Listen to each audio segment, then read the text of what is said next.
Any Khalid की बेटी आयशा की जिंदगी और मौत की जंग। पाकिस्तानी गुलकारा एनी खालिद ने अपनी तवील खामोशी तोड़ते हुए एक दिल दहला देने वाला इंकशाफ कर दिया। इंस्टाग्राम पर शेयर की गई पोस्ट में उन्होंने बताया कि उनकी 7 साला बेटी आयशा, जो मुकम्मल तौर पर सेहतमंद थी, उनको 23 जनवरी 2024 को सिर्फ 8 घंटों के अंदर 2 मरतबा दिल का दौरा पड़ा।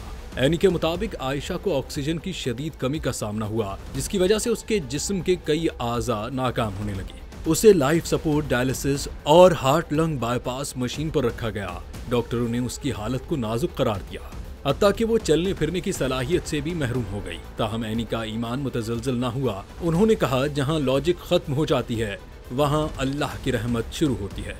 आयशा अब बेहतर हो रही है, मुस्कुरा रही है और जिंदगी की तरफ वापस आ रही है। एनी ने सबसे दुआओं की अपील भी की है।